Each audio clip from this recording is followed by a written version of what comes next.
sylw chi at Nos Fawrth, bydd yna gwrgweddi. Gwrgweddi ddim yr hyn, ond yn hi Emyr a Catrin. Ac yna dydd Sul nesaf, Emyr a sawyn arall i fynd yn wersyll y sadwrn nesaf.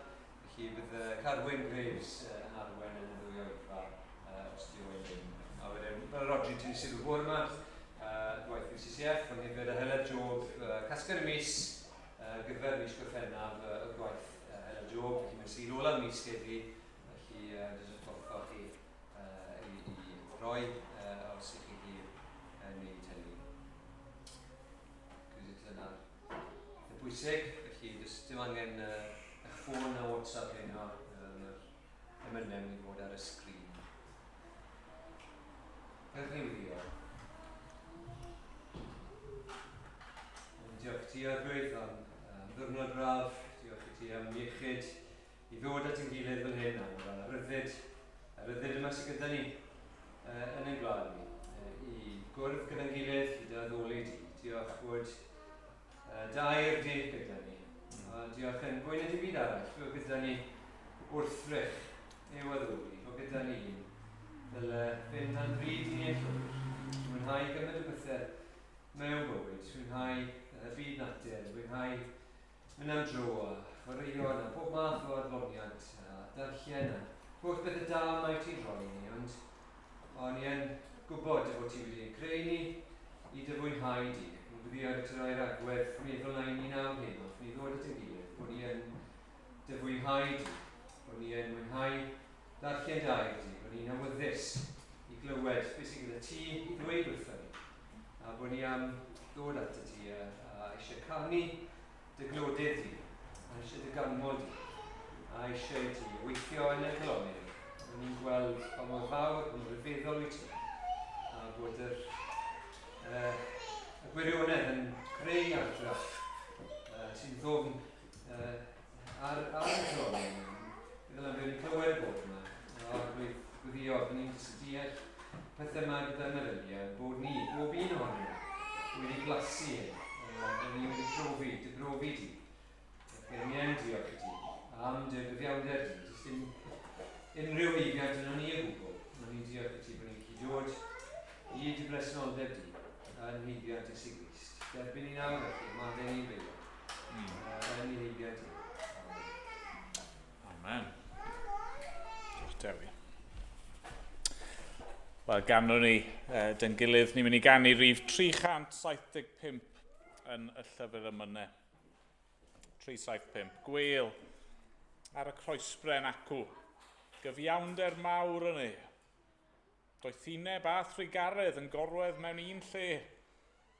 A chariad anfesurol yn awr i gyd yn un. Fel afon fawr lyfeirio yn rhedeg at y dyn. Ac ymlaen, nhw'n ni sefyll i gannu dyn gilydd. Amen.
darllen o'r Beibl gyda'n gilydd, darllen gair Duw. Ac os ych chi'n ymweld â ni, be ni wedi bod yn wneud ers cwpl o fisoedd ar Nos Sul yw edrych ar llyfr y proffwyd Jona. Stori cyfarwydd iawn i lot o bobl. Y stori yma am y dyn Jona sydd yn cael ei anfon i Nineve, ond sydd yn penderfynu redig i ffwrdd, ac wrth gwrs mae'n cael ei lyncu gan y pysgodyn yma am 3 diwrnod, ac yna yr arglwydd yn ei anfon eto i Nineve.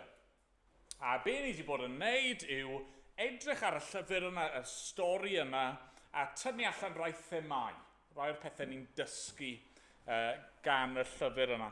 Nawr, heno, i ni'n dod i ddiwedd y gyfres yna o Prygethwr, a ni'n mynd i wneud rhywbeth bach yn wahanol.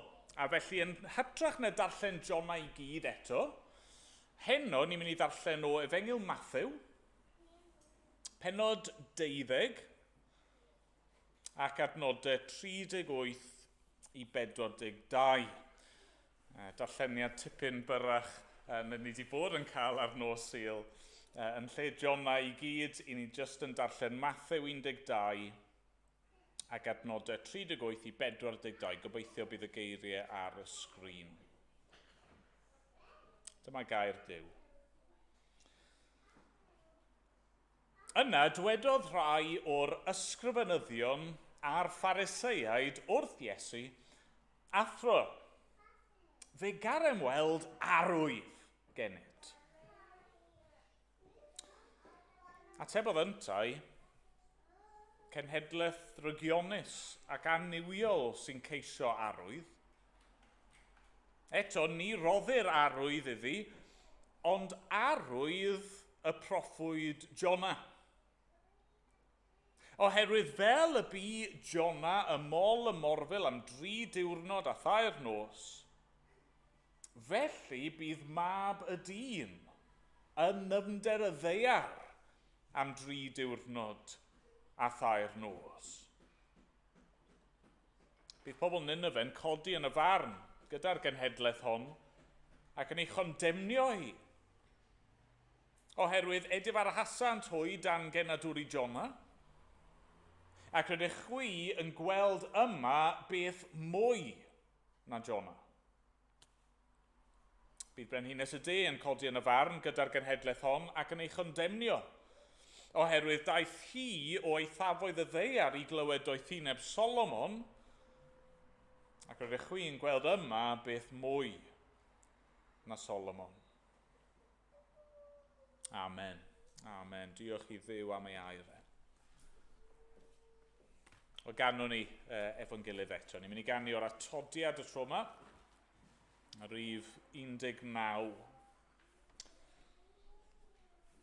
Fod i togoniant cyflawn gyda'ch dad cyn bod y byd, oedd yn heiddi uwch dychymyg mawl angylion nef i gyd. Oedd gogoniant mwy ryfeddol pan ddibrisiais ti dy hun. Dew mewn cnawd, yn mynnu gwisgo tywel gwasanaethwr dyn. Ac ymlaen, o'n i sefyll i ganu.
Ond yn ni weddio dy gilydd, nhw'n ni droi at Dduw mewn gweddi.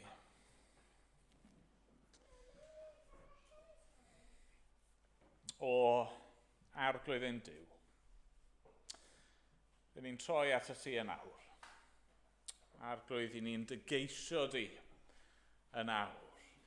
I ni'n nesau at y ti yn awr. Drwy ffydd. Yn enw'r arglwydd Iesu Grist.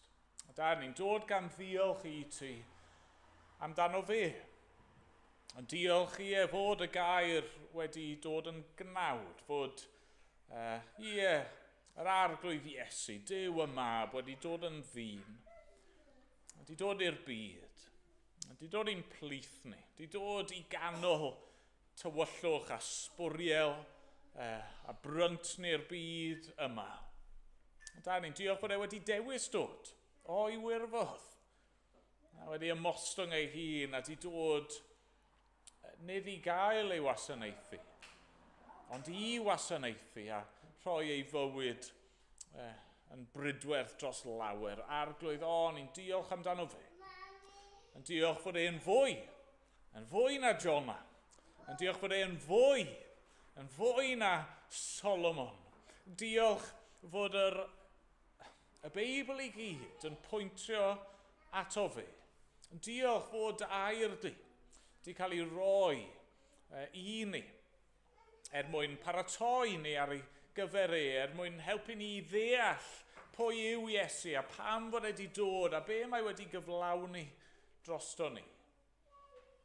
Da, ni'n diolch fel glywon ni bore yma fod wedi mynd i'r groes, wedi cael ei gosbi a'i felltithio mwyn ein hachub ni.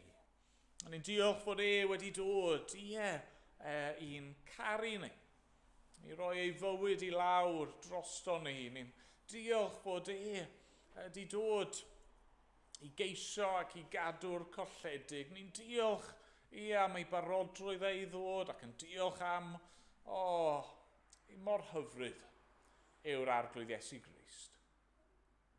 Dad, helpa ni weld hynny heno nawr. Arglwydd, beth bynnag i ni di clywed amdano fe, beth bynnag yw'n syniadau ni wedi bod am yr arglwydd Iesu, helpa ni nawr i weld fel y mae. Helpa ni weld a'i garu a i addoli ac i weld yn hyfryd ac yn well na phob dim arall. Dad, ni'n gofyn heno'n arbennig neu di'n helpu ni wrth i ni edrych ar lyfr Jona, meddwl am bopeth ni wedi gweld yn y llyfr yna, helpa ni weld sut mae'r llyfr yna'n pwyntio ni at yr arglwydd Iesu Grist. Dad, siarad â ni trwy'r air di, ro dy ysbryd glân di i weithio yn ein calonnau ni nawr, os sgweli di fod yn dda. Dad, i ni'n dod at y ti yn bobl anghennus, arglwydd, ac dim ond ti sy'n gwybod mewn gwirionedd beth yw'n anghenion ni. Ti yw'r un sy'n chwilio'n calonnau ni, ti yw'r un sydd yn ei adnabod ni. A ti'n gwybod y cwbl amdano ni, arglwydd. A ni'n diolch i ti, dy fod ti'n gwybod y cwbl, dy ti ddim yn troi ffwrdd fel petai ac yn cadw draw oddi wrtho ni, ond i ti'n dod a ti'n ein ceisio ni ac yn ein galw ni i ddod at y ti dy hun. Dad, ni'n gweddio heno nawr, y bydd yna bydde ti yn ein denu ni, yn ein tynnu ni at y ti dy hun ac yn gweithio yn ein bywydau ni. A os sgweli di fod yn dda.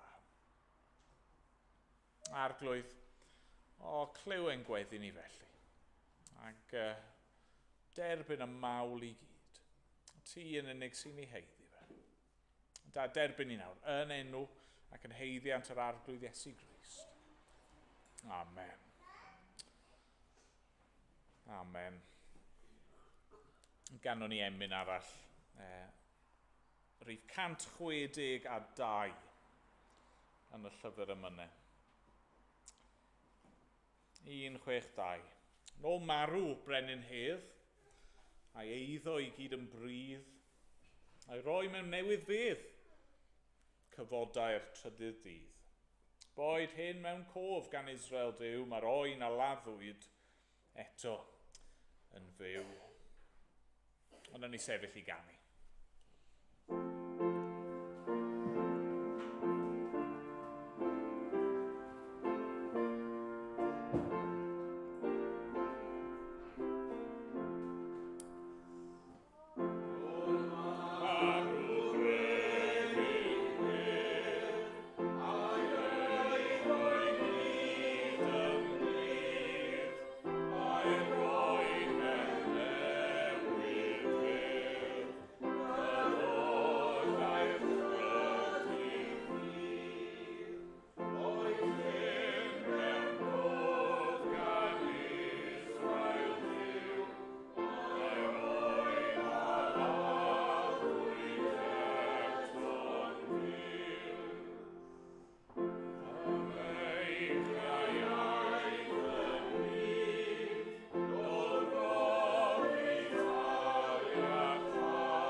Fel sonia sy'n gynharach, i ni wedi bod yn gyffredinol ar Nos Sul yn edrych ar llyfr Jona gyda'n gilydd, a be ni wedi bod yn wneud yw tynnu allan y prif themau, y prif wersi, y prif bethau ni'n dysgu yn llyfr Jona. A be ni wedi bod yn gweld yn gyffredinol yw'r pethau mae llyfr Jona'n dysgu ni am Dduw, a sut mae'r pethau yna yn paratoi ni ar gyfer yr arglwydd Iesu Grist.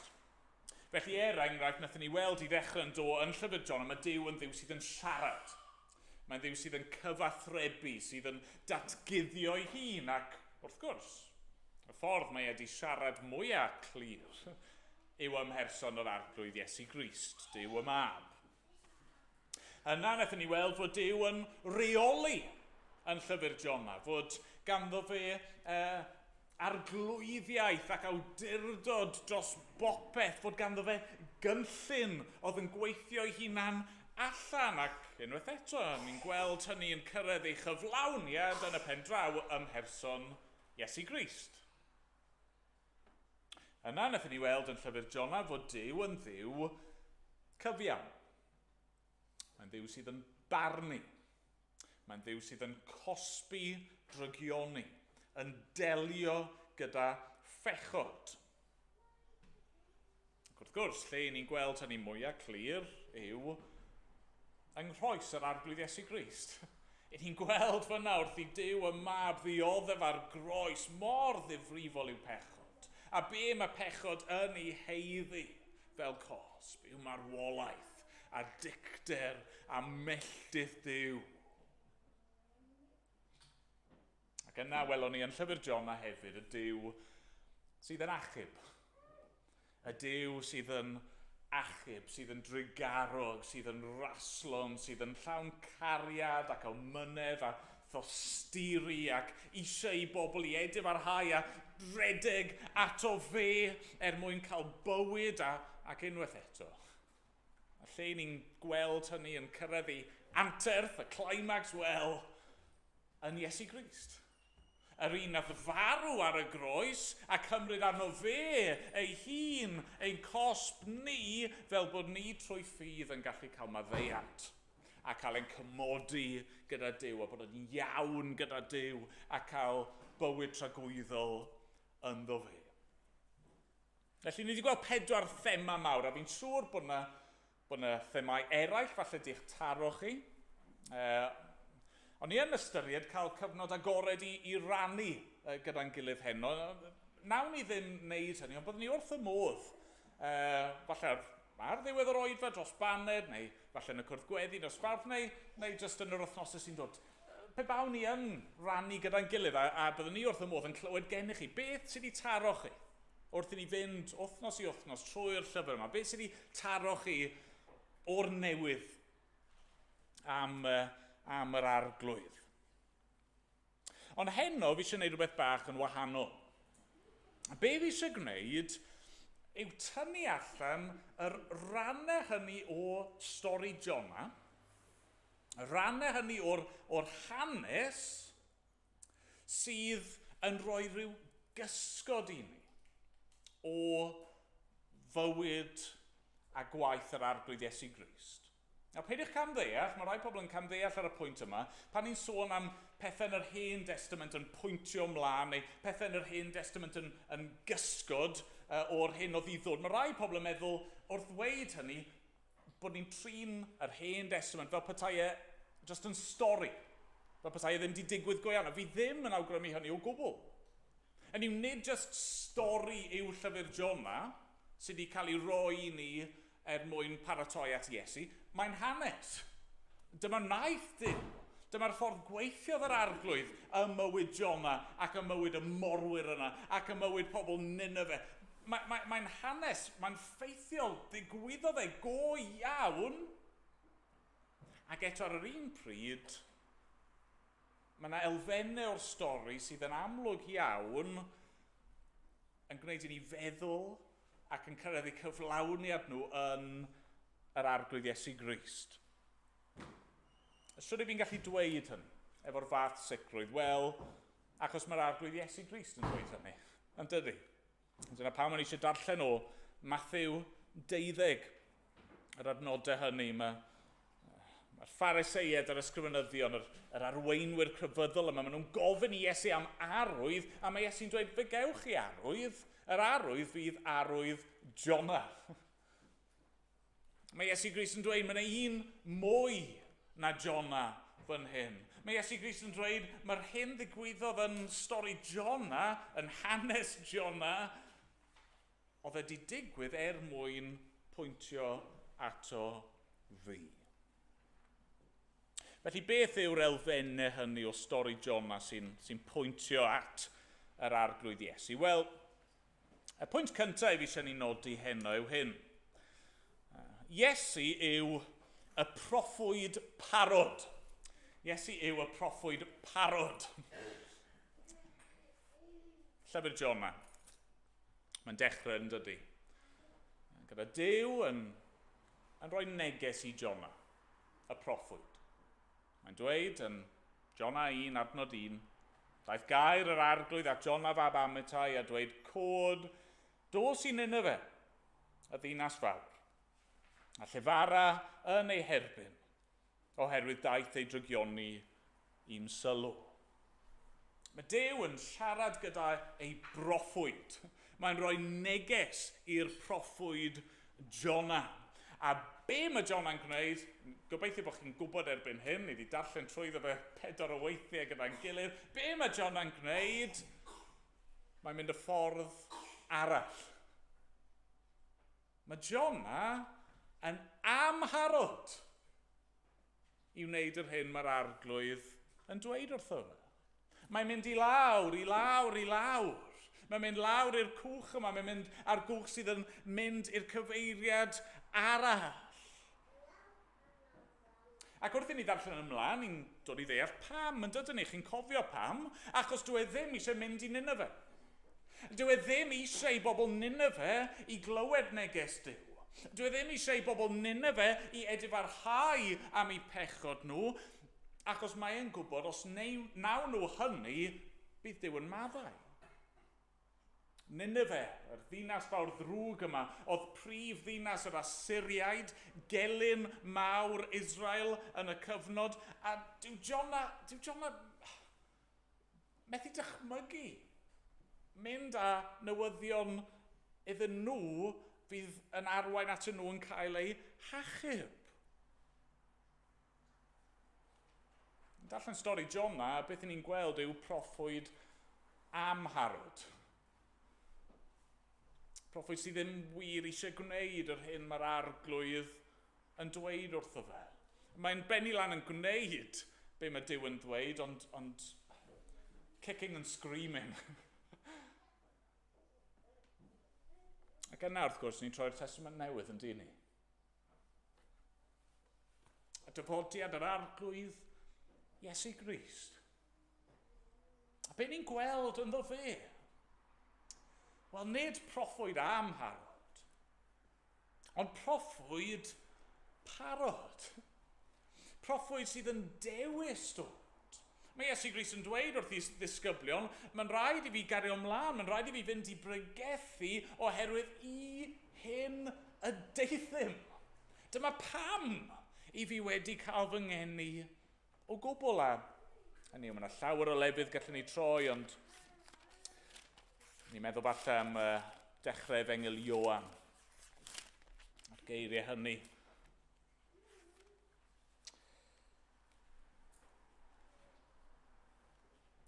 Ioan 1:14. Daeth y gair yn gnawd a phreswylio yn ein plith, yn llawn gras a gwirionedd. Gwelsom ei ogoniant ef, ei ogoniant fel unig fab yn dod oddi wrth y tad. Yn yr arglwydd Iesu Grist, ni'n gweld proffwyd parod. Un sydd wedi dod gyda neges I ni. A mae'n dewis dod. Mae'n dod o'i wirfodd. Does dim angen I berswadio fe. Does dim angen I wthio fe I wneud hyn. Mae'n dod, mae'n dewis dod, mae eisiau dod. Mae eisiau cyhoeddi'r neges achos mae eisiau ein gweld ni yn cael ein achub. Jona bron methu gwynebu'r syniad o dde. Pobl Nineve. Y ffordd maen nhw wedi bod yn byw, y ffordd maen nhw wedi bod yn trin ni, ond falle bydden nhw yn cael eu achub. Oedd y syniad yn troi stumog ond nid yr arglwydd Iesu. Ni, tra bod ni dal yn elynion iddo fe, tra bod ni dal yn codi dwrn arno fe, tra bod ni dal yn feirw yn ein camweddau a'n pechodau, mae eisiau dod. Mae'n ein ceisio ni. Iesu yw'r proffwyd parod. Beth arall? Pa gysgodion eraill sydd? Wel, yr ail bwynt I fi eisiau ni nodi yw hyn, y proffwyd effro, wedyn ni. Y proffwyd effro. Mae Jona, yn y stori, mae wedi ffoi. Mae wedi mynd mewn i'r cwch yma yn mynd I Tarsus. Ac ni'n darllen yn dyn ni pennod 1 adnodau 4 a 5. Cododd yr arglwydd wynt nerthol ar y môr, a bu storm mor arw ar y môr nes bod y llong mewn perygl o gael ei dryllio. Roedd y morwyr wedi dychryn, a phob un yn gweiddi ar ei dduw. A thaflasant y ger oedd ar y llong i'r môr i'w hysgafnu, ond roedd Jona wedi mynd I grombil y llong I orwedd ac wedi cysgu. A daeth capten y llong ato a gofyn, beth ydw feddwl yn cysgu? Cod a galw ar dy dduw, falle meddylia'r Duw amdanom rhag ein dyfetha. Mae'r perygl ofnadwy yma. Sefyllfa dychrynllyd, y storm yma ar y môr, a'r morwyr yma yn ofni am eu bywydau nhw, a ni'n gwybod pam. Ni'n gwybod mae Jona sydd ar fai. I ni'n gwybod fod yr perygl yma wedi dod arnyn nhw oherwydd anufudd-dod Jona. A be mae Jona wneud? Wel, mae'n cysgu, yn dydi? A dwi ddim yn cysgu achos bod wedi blino ar ôl ufuddhau yn ffyddlon i Dduw. Mae'n cysgu wrth redeg i ffwrdd oddi wrth yr arglwydd. A ni'n clywed yn dyn ni'n dod i ddeall mae'r unig ffordd i dawelu'r storm yma yw o'r diwedd mae Jona yn cael ei ddeffro a mae Jona yn sylweddoli beth sy'n mynd mlaen a mae'n cyfadde ei fai a mae'n dweud yn dydy wrth y morwyr adnod 12 o benod 1 cymerwch fi am taflu i'r môr ac yna fe dawelar môr i chwi oherwydd gwn mae o'm hachos i daeth y storm arw hon arnoch. Ac wrth gwrs dyna sy'n digwydd. Mae'r morwyr yn cymryd Jona a maen nhw yn ei dafliau i'r dŵr a mae'n suddo i lawr a mae'r storm yn tawelu. Ac yna, ni'n neidio ymlaen i'r Testament Newydd yn dyn ni. A mae gennym ni hanes sy'n dechrau'n ddigon tebyg yn dos. Trowch i Marc, pennod 4.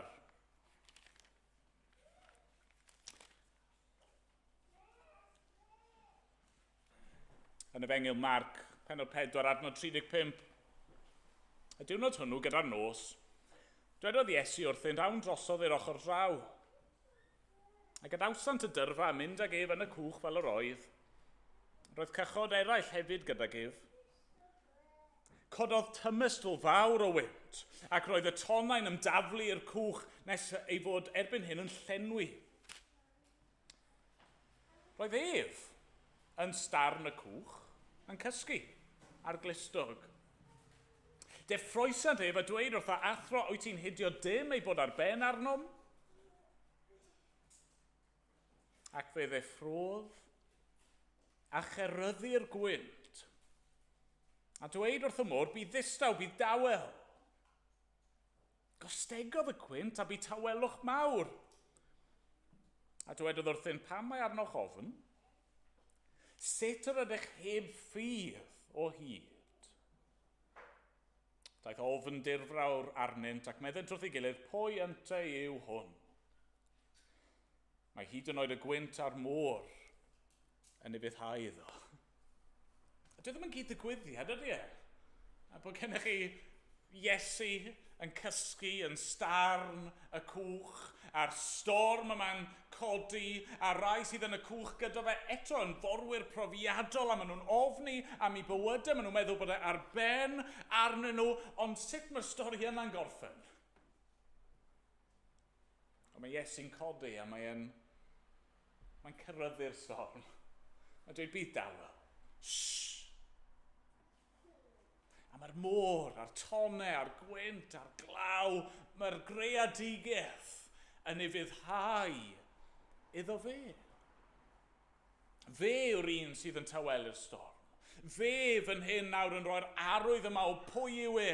Dyw e ddim yn broffwyd anffyddlon cysglyd. Fe yw mab Duw wedi dod yn y cnawd. A fan hyn, dyw e ddim yn cael ei daflu i'r môr mwyn delio gyda'i ddrygioni e. Na, mae e'n gallu tawelu'r storm oherwydd yr hyn o fe'n mynd i'w gyflawni ar y groes. A mae hynny'n dod yn i'r trydydd cysgod yn llyfr Jona, falle dyma'r un amlyca. Dyma'r un mae Iesu ei hun yn cyfeirio ato fe. Y proffwyd ymol y pysgodyn. Y proffwyd ymol y pysgodyn. Ni'n gyfarwydd ar adran yma. Os chi'n mynd allan a holi rhywun be maen nhw'n gwybod am stori Jona, dyma fydd e. Bod Jona wedi cael ei lyncu gan bysgodyn neu cael ei lyncu gan morfil.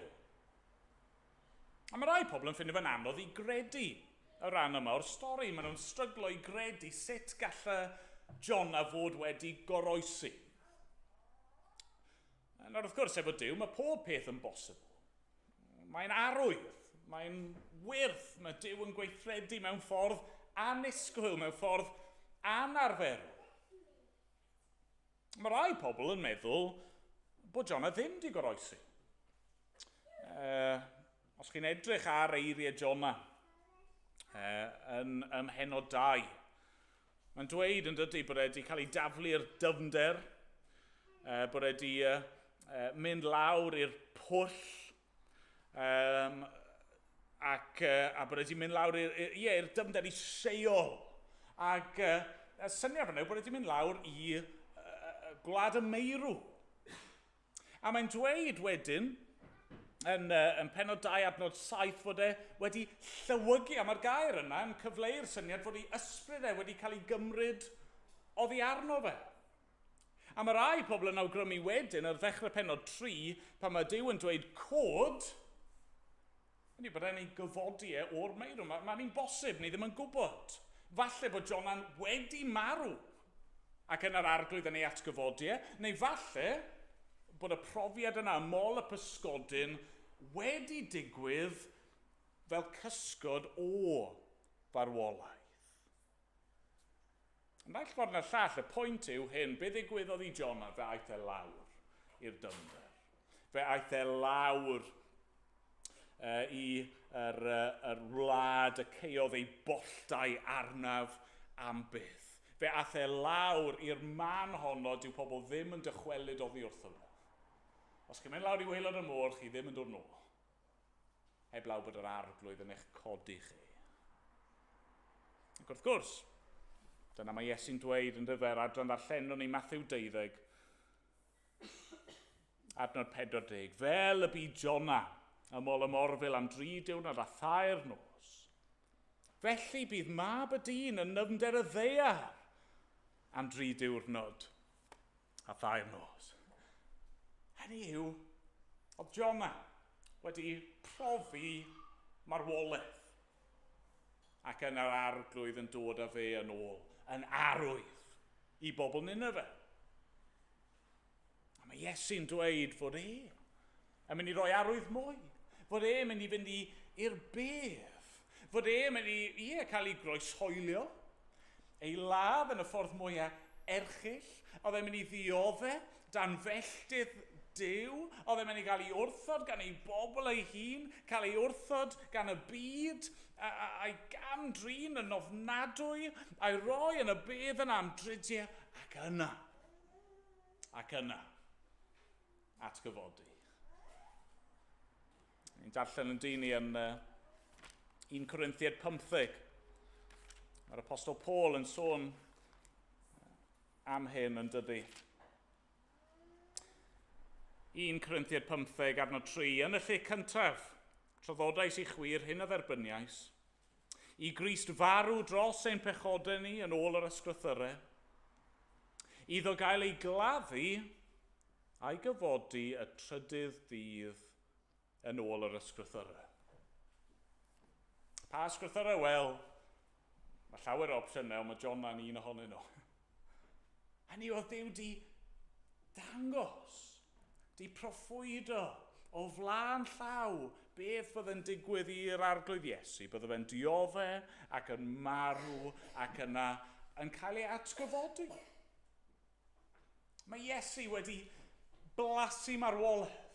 Yn wir, mae Iesu wedi cymryd ein marwolaeth ni arno fe ei hun, ac yna mae wedi dod nôl yn fyw. Mwyn i ni gael bywyd tragwyddol ynddo fe. Ac yna mae un gysgod bach ola i fi eisiau tynnu'n sylw ni ato fe. Iesu yw'r brenin gostyngedig. Iesu yw'r brenin gostyngedig. Mor belled mae'r ffocws wedi bod ar Jonah yn do, a'i brofiad ond mae yna rhywbeth trawiadol yn digwydd yn does ym Mhenod 3 o Jonah. Mae Jonah wedi cyrraedd Nineve, mae'n cyhoeddi ei neges, mae pobl Nineve yn ymateb, maen nhw'n edfarhau, yn ceisio Duw. Ac yna ni'n clywed yn Pennod 3 adnod 6. Bydd aeth y newydd at frenin Nineve, cododd yntau oddi ar ei orsedd, a diosg ei fantell, a gwisgo sachliain ac eistedd mewn lludw. Gwnaeth broclamasiwn a'i gyhoeddi yn yna fe, trwy orchymyn y brenin a'i uchelwyr. Na bydded i ddyn ac anifael gwartheg na defyd brofi dim. Na bydded iddynt fwyta nac yfed. Bydded iddynt wisgo sachliain a galw'n dair ar ddiw. Bydded i bob un droi oddi wrth ei ffordd rygionus ac oddi wrth y trais sydd ar ei ddwylo. Pwy a wyr? Na fydd Duw yn edifarhau eto ac yn troi oddi wrth ei ddig mawr fel na'n difethyr ni. Pan welodd Duw beth a wnaethant a'i bod wedi troi o'i ffyrdd drygionus, edifarhaodd am y drwg bwriadodd ei wneud iddynt, ac nes gwnaeth. Be ni'n gweld yn ymrenyn Nineve? Wel, ni'n gweld un fan hyn oedd un o'r bobl mwyaf pwerus, cyfoethog yn y byd yn y cyfnod hwn. A mae yn rheoli dros ei bobl e. Mae ganddo fe bopeth mae eisiau. A mae e'n ddrwg. Mae e'n frenin ar yr ddinas drygionus a'r bobl drygionus yma. Mae ei hun yn frenin drwg. A be sy'n gorfod digwydd iddo fe? Be sy'n gorfod digwydd i'r brenin balch drygionus yma? Wel, mae'n rhaid iddo fe gael ei dynnu i lawr. Mae'n rhaid iddo fe cael ei ddarostwng. A chymod be, dyna sy'n gorfod digwydd i bawb. Os pa mor uchel i chi, os pa mor gyfoethog i chi, pa mor lwyddiannus, pa mor bwerus, os pwy i chi, os chi yn y sefyllfa yna, chi angen cael eich darostwng. Chi angen cael eich tynnu i lawr. A mae'r brenin yma, mae'n gwneud hynny. Mae'n ymostwng. Mae'n camu lawr. Mae'n dod oddi ar ei orsedd. Ni'n clywed yn adnod 6, cododd yntau oddi ar ei orsedd. A mae'n ymostwng. Ac yna, yn ei ras, mae'r arglwydd yn ei ddyrchafu yn ôl eto. Nawr chi'n darllen y profiad yna.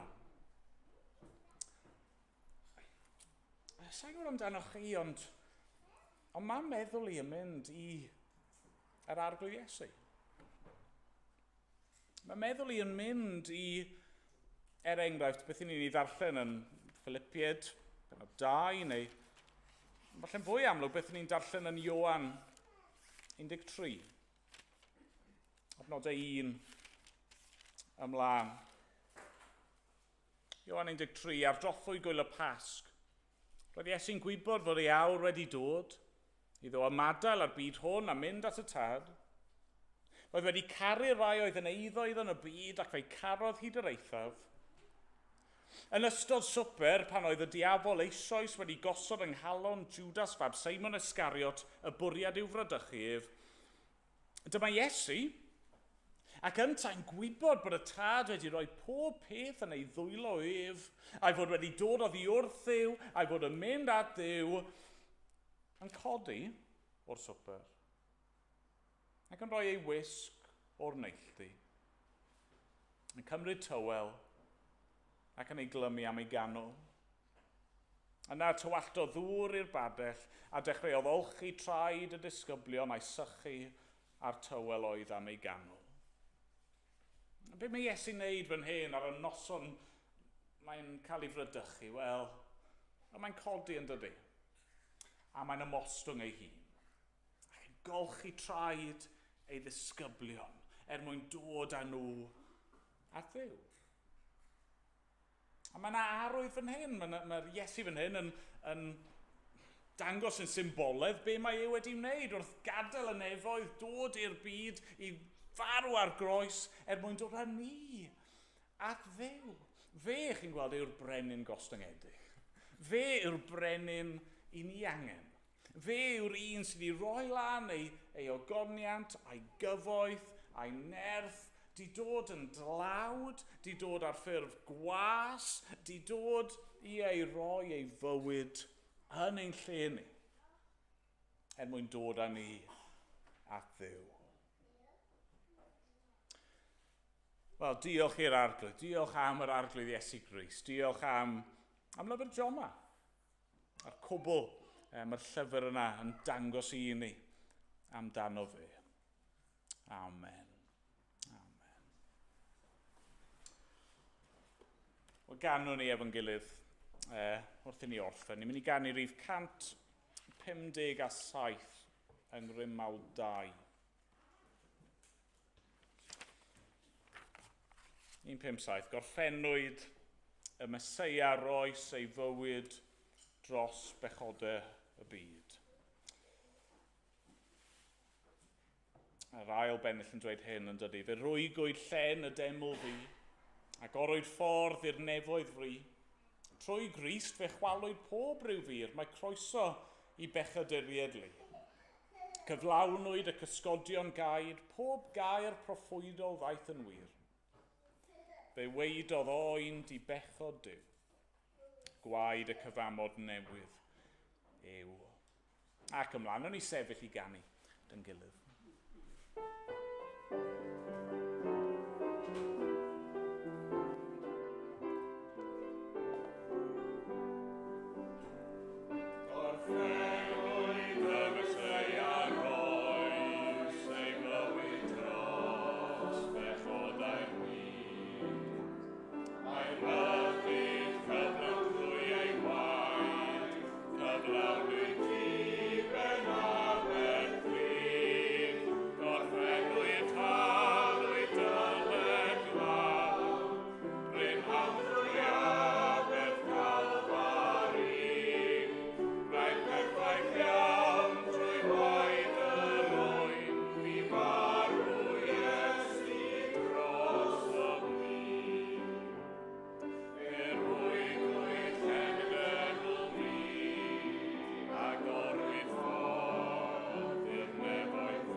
Arglwydd ni'n diolch i ti yn awr.